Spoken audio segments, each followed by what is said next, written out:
Hello guys, how are you?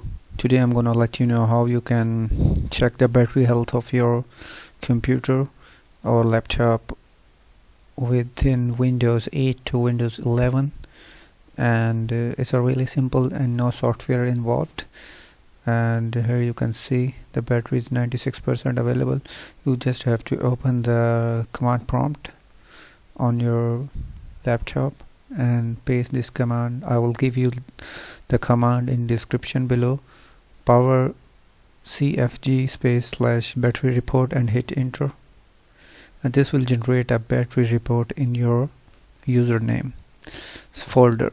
So in my case it's UJ, so I will open your UJ and right click. I will open with it Chrome, and that's the battery report. So from this way you can actually see how is your battery performing and all that things without any software involved. Hope you liked that. Peace for now.